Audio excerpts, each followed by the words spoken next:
ay talagang parang may ritual din ng kulto sapagkat nagsisindi din po sila ng tinatawag na nagsusunog sila ng kahoy at nagsasama-sama sila at habang ipinagdidiriwang nila ito ay nakikisama o nakikihalubilo sa kanila yung tinatawag na mga espiritu. Diba nakikihalubilo sa kanila yung mga patay? Diba? Diba'y tuwirang paglabag o labag po sa aral? Sa kanila, sa kapanahunan nila noon, kung sila po'y hindi pa nadatnan, diba, ng Ebanghelyo, ay hindi nila alam ang kanilang ginagawa, ay tayo, diba, Kristiyano pa man din tayo, tapos makikita po natin yung mga anak po natin, ay sinasali natin sa mga ganyang mga bagay, ay tayo na po ang kahabag-habag. Diba? Yan sila ay magiging excuse pa. Diba? Sapagkat hindi nila alam ang kanilang ginagawa. Nung kapanahunan nila, kung sila man po ay hindi pa naaralan yung tinatawag na Ebanghelyo. Yan, kung mapansin po natin, nagiging ganyan ang senaryo. Yung event, diba? Yung Halloween party, saan ginaganap? Minsan para mas nakakatakot, literal na nakakatakot, ay sa sementeryo pa mismo ginagawa. Diba? Magsusuot pa ng mga costume. Diba? Kung mapansin po natin mga kapatid, lalo na po dun sa mga kabataan. Diba? Iyan. Okay. Ano ba ang tema at ano ba ang layunin o purpose ng gumaganap o gumagawa ng mga ganitong bagay? Yan, lalong-lalo na po yung nagsiset ng event, diba, ng malaking event, diba, sa isang lugar.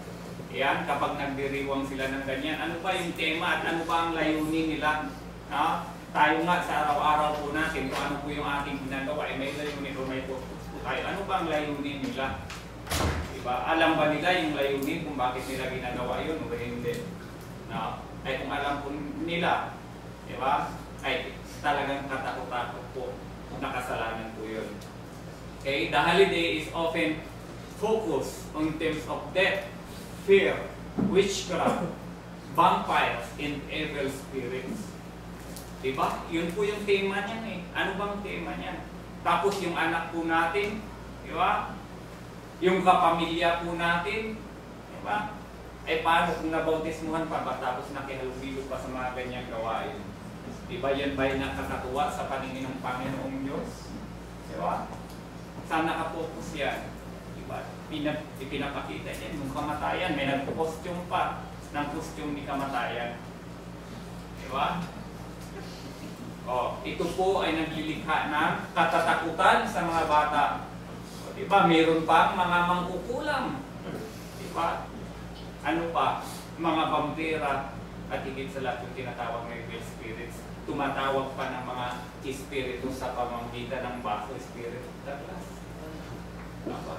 Pupunta ka halimbawa dun sa spirit crystal, ipapatawag mo yung kaluluwa ng minuno mo. Diba? Uy, sumagot! Sasabihin na, si Lolo yun ah. Diba? Hindi po natin alam, yun po ay katahan ng Diablo at ginaya po yung boses ng Lolo po natin. O namahal po natin sa buhay. Diba? Nililin lang po tayo ng Diablo sapagkat ang gumagawa ng mga gayong bagay ay nananampalataya sa gawain ng Diablo. Sige, manampalataya ka na pwede mong makausap yung kaluluwa ng mahal mo sa buhay. Kakausapin ka.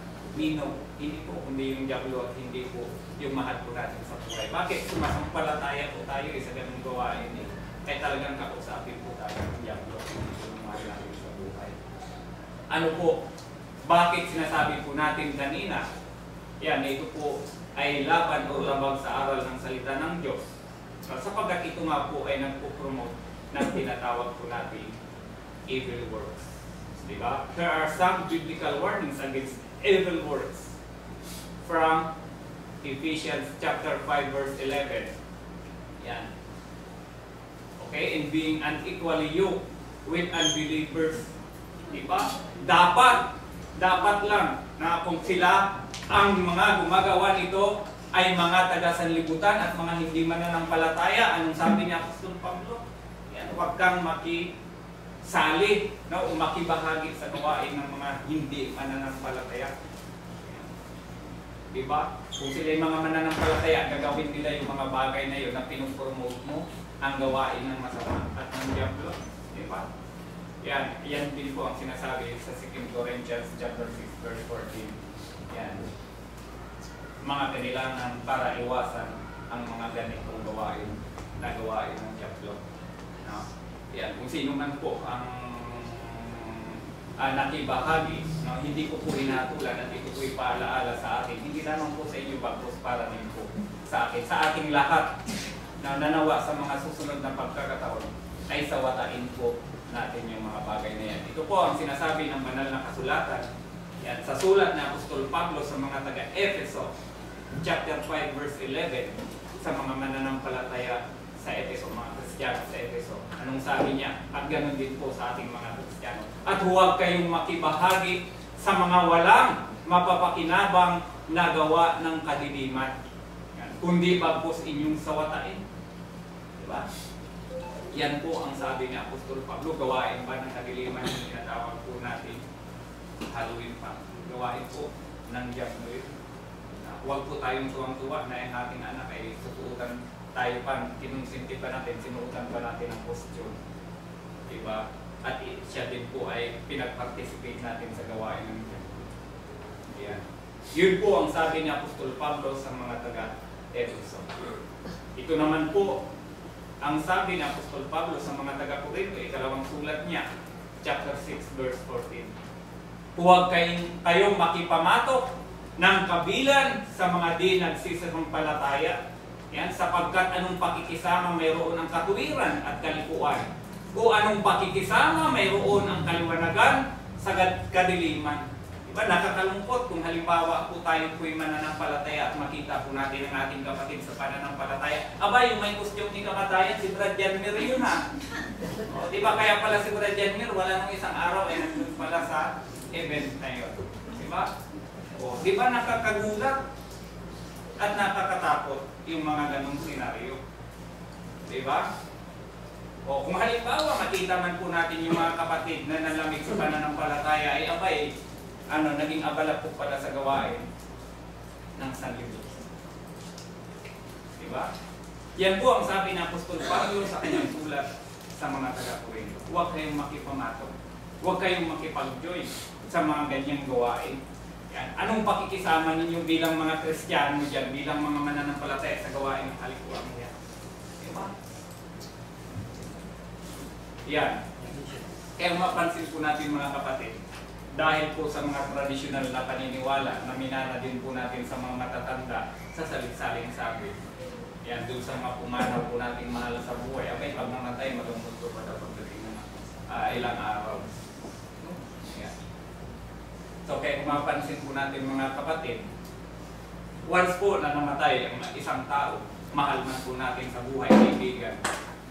Ayan. Diba? Kung mapansin po natin.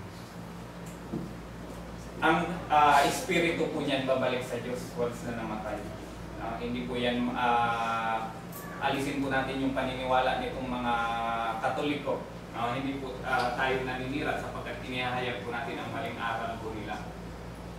Diba yung tinatawag nilang within 40 days, hindi pa umaakyat o hindi pa bumabalik sa Diyos ang espiritu ng isang tao kasi malingan sapagkat si Kristo lamang po ang nabuhay na maguli na nanatili ng 40 days dito sa lupa sapagkat siya po may purpose na ipakayang pa ang katotohanan bago umakyat sa langit. Diba? Pero sa kanila nung kung paniniwala nila, diba? May tinatawag kong 40 days. Diba? Ipanalangin mo pa yung namatay. Ang ipinapanalangin ko mga kapatid ay yung buhay. Diba? At hindi po yung patay. Anong ipapanalangin mo dun sa patay? Magpunta pa sa langit. Kalukuhan po yun at yung buhay maling aral. Diba? Si Kristo lang ang nabuhay na maguli na natili ng 40 days dito sa lupa sapagkat siya po ay may layunin bago pa po siya pumunta sa langit. Pero ang isang tao once na mamatay, babalik po sa Diyos ang espiritu niya. Basahin po natin at pakinggan. Ngunit ang tao ay namatay at natutunaw, o ang tao ay nalalabutan ng hininga. At saan nandoon siya? Ito po ang sinasabi sa Aklat ng Mga Ngaral, chapter 12, verse 7.